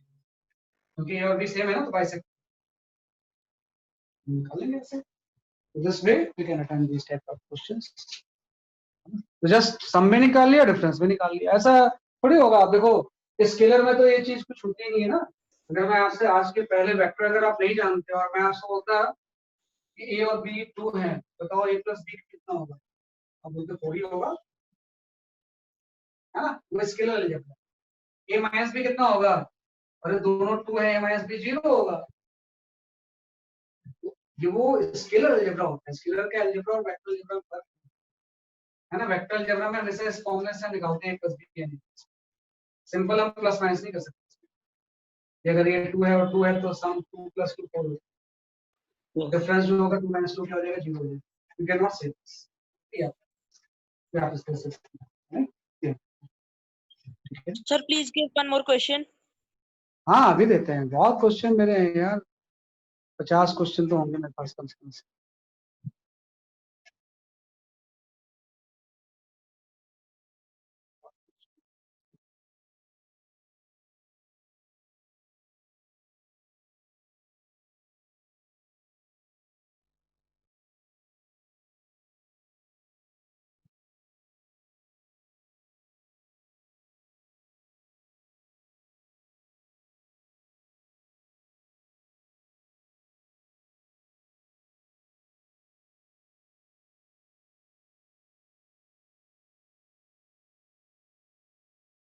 देखता हूँ कौन सा दे सकता हूँ आपको।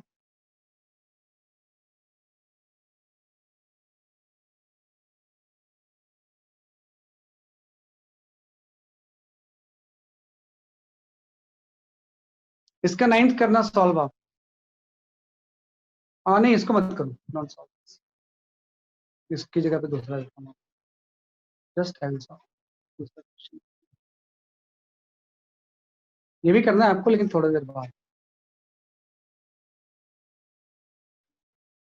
सर ट्राई तो कर ही सकते हैं। हाँ सारे ट्राई कर सकते हैं, ट्राई तो पूरे कर लोगे आप। सर ये बहुत छोटा है। बहुत छोटा हो गया यार। अच्छा सर कुछ नहीं होता सर, लार्ज कर लेंगे, दिख रहा है दिख रहा है। आगे करते हैं। अरे मैं लिख देता हूँ इससे अच्छा, इतना शेयर करने से अच्छा है कि I will write.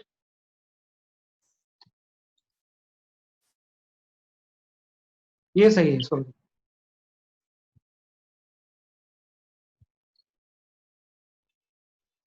Just solve.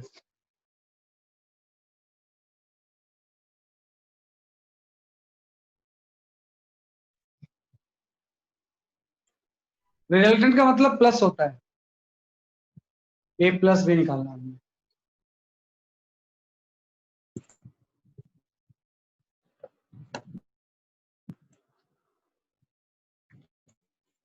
सब करके आप देखते हैं सारे क्वेश्चन हैं, बहुत क्वेश्चन है।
हाँ देखते हैं कोई आंसर आए क्या।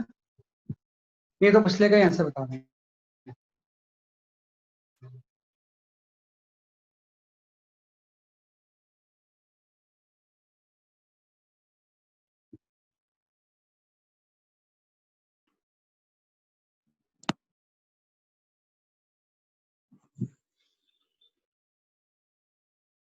बस दिमाग लगाओ, हो जाएगा। 2 बार 2 करेंगे।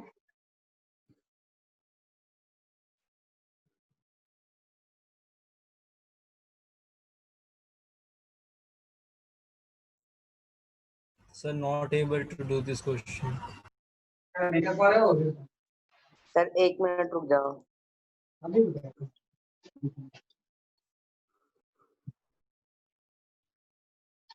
अरे यार सुतोष, ये आंसर सही नहीं बेटा। सर मेरा सही है। Let me check. अक्षत, आपका आंसर सही है। सर क्या है आंसर? युग अक्षत, your answer is correct. Yug Sharma, your answer is correct. Rudra Tyagi, your answer is correct. Rudra Tyagi, Akshat and Yug Sharma, आपके आंसर सही है। मैं गलत नहीं बताता कभी किसी का कि आपका गलत है। खुशी चकारा, आपका आंसर सही है। Sir, how to do this question? अभी बताते हैं बेटा, मैं बैठे हो बस बता दें।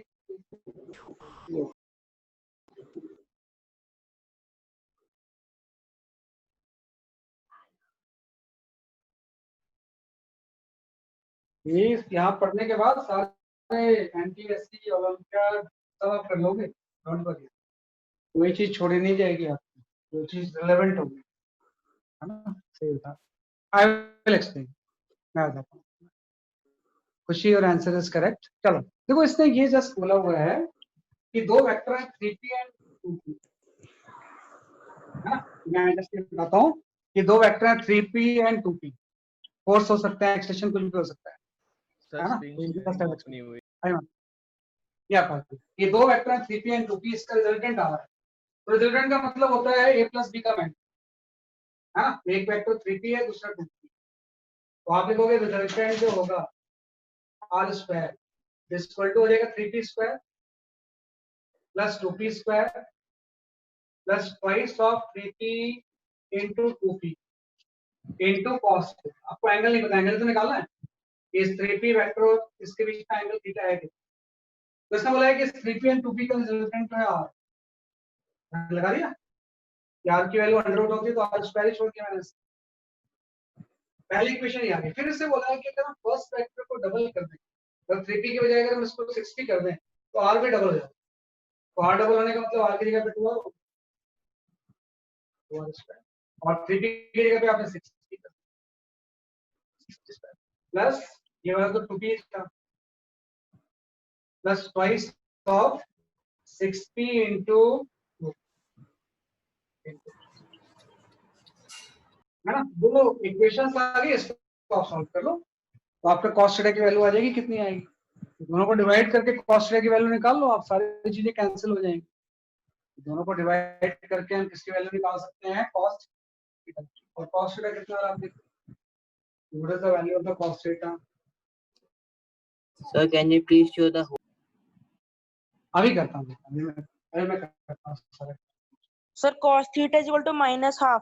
हाँ, ये बेटा पूरा कैलकुलेशन आप घर पे एक बार कर लेना या ग्रुप में शेयर कर देना, है ना? सर फिर cos ये जरूर डिवाइड करोगे तो सब चीजें ग्रुप में कोई theta share is equal to 120 degree.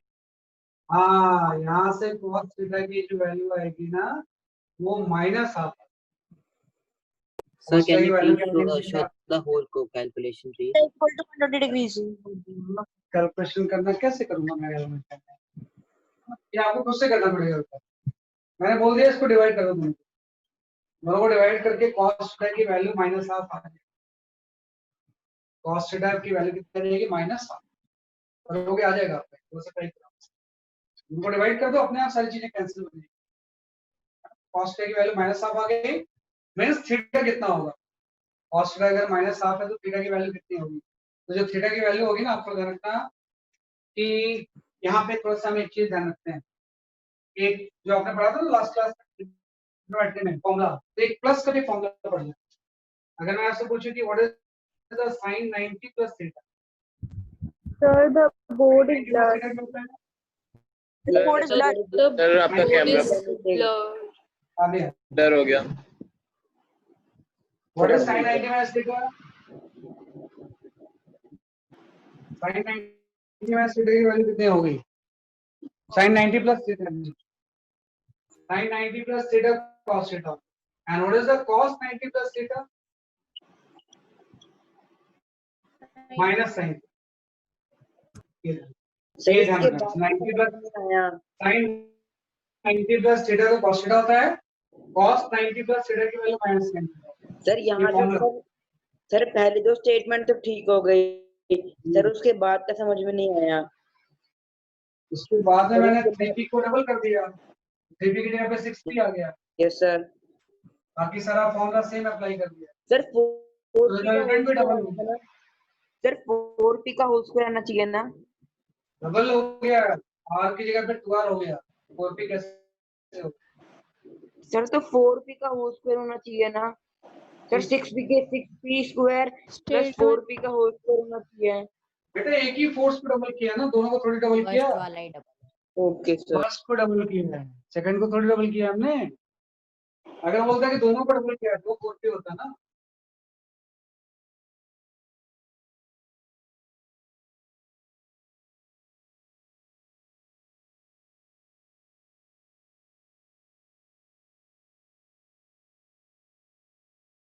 cos 90 plus 30 minus 30 का मतलब माइनस 7। cos 90 plus 30 की वैल्यू माइनस 7 होगी, मतलब 90 plus 30 को इंटीग्रेट कीजिए होगा, तो दोनों के बीच में एंगल कितना हो जाएगा 1, है ना? कैसे तभी पॉसिबल होगा जब दोनों के बीच में एंगल कितना होगा 120 डिग्री। तो ऐसे से ट्रिग्नोमेट्री आएगी, मैं बताते जाऊंगा। वन लास्ट क्वेश्चन, इसमें कोई कैलकुलेशन नहीं है, एक ऑब्जेक्टिव टाइप क्वेश्चन है, इसको आप सॉल्व करो। इसमें कोई कैलकुलेशन नहीं है, जस्ट एक कंसेप्चुअल लर्निंग है।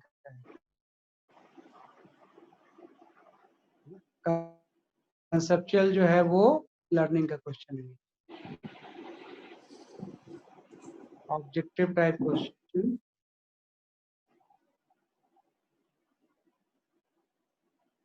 हाँ हाँ, ये अच्छा क्वेश्चन होता है।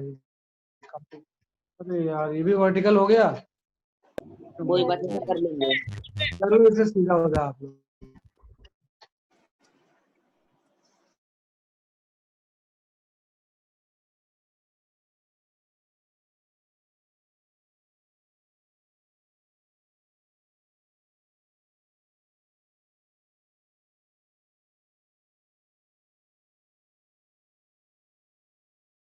सकते हैं।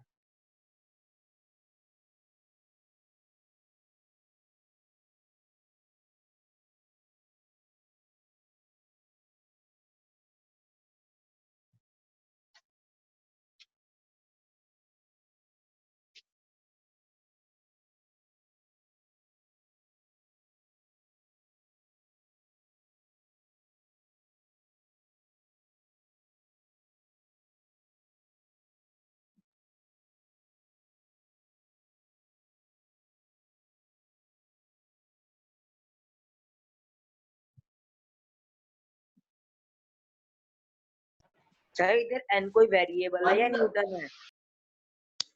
एंगल कुछ भी ले सकते हो, सर इसमें कोई एंगल भी है क्या? कोई एंगल नहीं है, एंगल आप कुछ भी ले लो। सर मेरा आंसर ठीक है क्या? मैं एक मिनट चेक करता हूँ।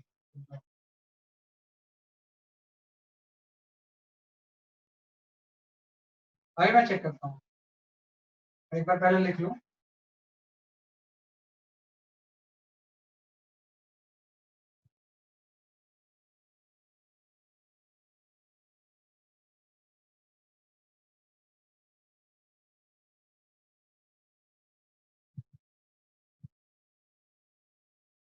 हाँ अभी चेक।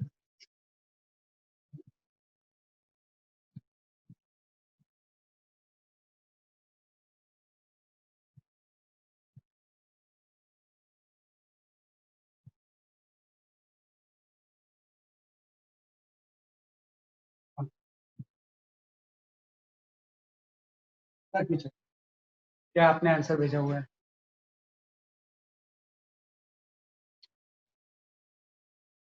बेटा एक से ज्यादा आंसर भी हो सकते हैं खुशी। आपका जो आंसर है वो सही है, लेकिन उससे अलावा भी हो सकते हैं। आपका आंसर वृंदा, आपका भी आंसर सही है। इसके बाद रुद्र ने जो भेजा है, लेट मी चेक, तो मेरा आंसर सही है मयंक। अभी चेक करता हूँ। रुद्र आपके आंसर में थोड़ा सा फॉल्ट है। खुशी आपका एक आंसर जो है तो सही है, लेकिन सारे सही नहीं है। कुछ आपके 2 आंसर सही है, लेकिन इससे ज्यादा भी हो सकता है। मयंक का सर मेरा नहीं, ठीक ना ना सही नहीं है आपका भाई। एक आंसर सर, नहीं आएगा, एक से ज्यादा आंसर सही है। सर मेरा अब भी इसमें ठीक नहीं है। 4 आंसर इज करेक्ट। अभी तब तक किसी का भी 4 आंसर करेक्ट नहीं आया है। इसके 4 ऑप्शंस हो सकते हैं, 4 ऑप्शंस में करेक्ट हो सकते सर मैंने भेजा है अमन गुप्ता से, एक बार चेक करो। हैं। हाँ अमन गुप्ता आपका आंसर बिल्कुल सही है। Your answer is correct. Aman Gupta के आंसर बिल्कुल सही है। भाई एक एक करके आप भेज रहे हो, पूरा भेजो। खुशी आंसर सही नहीं है। उदिता सिंह आंसर सही नहीं है, एक आंसर गलत है। रुद्र त्यागी आंसर सही नहीं है। तनिष्क आंसर बिल्कुल सही नहीं है। एंगल कुछ भी हो सकता है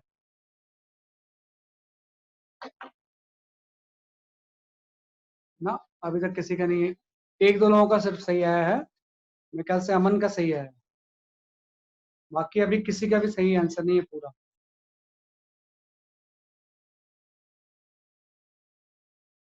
ना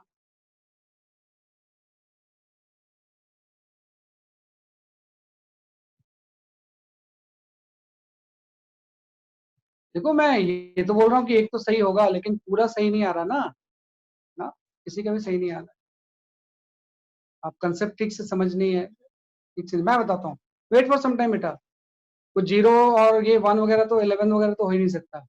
मैं बताता हूँ, देखो वेट फॉर सम टाइम, है ना। सर मैं क्योंकि एक्सप्लेन मिनिमम 2 और मैक्सिमम 10 हो जाएगा। हाँ सही बात है, अभी तो मैंने पढ़ा है आपको। भाई 2 वेक्टर का जो मैक्सिमम हो सकता है फॉर्मूले के अकॉर्डिंग, वो सिंपल ए प्लस बी हो सकता है। और मैक्सिमम तब होगा जब थीटा की वैल्यू कितनी होगी, 0 डिग्री सेल्सियस, 0 डिग्री हो जाएगी, है ना। और मिनिमम कितना हो जाएगा ए प्लस बी का मैग्नीट्यूड, ये तब होगा जब थीटा 180 डिग्री हो, वो ए माइनस बी होगा। जो भी वैल्यूज होगी lie between them, lie between, ना तो इससे ज्यादा हो सकती है ना इससे कम हो सकती है। एंगल जो मर्जी आप चेंज करो। ये तो कंसेप्ट था अभी आपका कि फॉर्मूले के अकॉर्डिंग ए प्लस बी की मैक्सिमम वैल्यू सिंपल ए प्लस बी से ज्यादा नहीं हो सकती जब थीटा 0 डिग्री हो। ए प्लस बी की मिनिमम वैल्यू सिंपल ए माइनस बी से कम नहीं हो सकती, इसके इक्वल हो सकती है, इससे कम नहीं हो सकती। तो थीटा कितना होगा 180।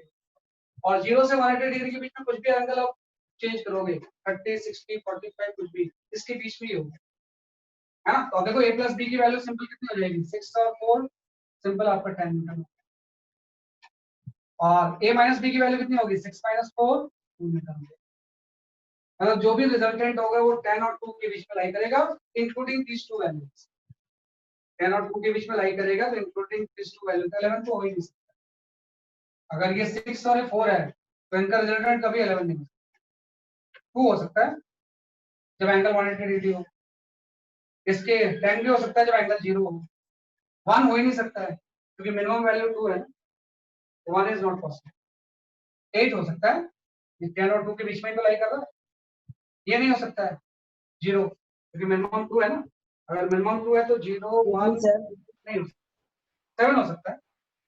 तो आपका आंसर जो होगा वो होगा बी सी ई जी। जी। Sir this is the correct. Sir हाँ बोलो सर बेटा। 10 और 2 के बीच में हर कोई सी भी वैल्यू सही हो सकती है ना। कोई भी वैल्यू, कोई भी इन दोनों के बीच में अगर ऑप्शन होता तो सही होता, किसी ना किसी एंगल पे हो सकता है। एंगल दिया नहीं हुआ है ना, कुछ भी एंगल ले सकते हो। तो मैक्सिमम ये हो सकती है, मिनिमम ये हो सकती है, ये दोनों भी हो सकती है, इसके बीच में कोई और भी हो सकता है। लेकिन इससे ज्यादा नहीं हो सकता, इससे कम नहीं हो सकता। तो इससे ज्यादा 11 था, नहीं हो सकता। इससे कम 1 था, नहीं हो सकता। इससे कम 0 था, नहीं हो सकता। इसके अलावा बाकी सारे था। तो आपका बी सी ई जी, ये थोड़ा ध्यान दो। तो आपके वेक्टर प्रैक्टिस अभी हम और भी करेंगे। तो that is all for today. थोड़ा सा लेक्चर रिवाइज So करके can we आप- leave? हाँ Thank you, sir. Have a nice day. Thank you sir. Thank you sir.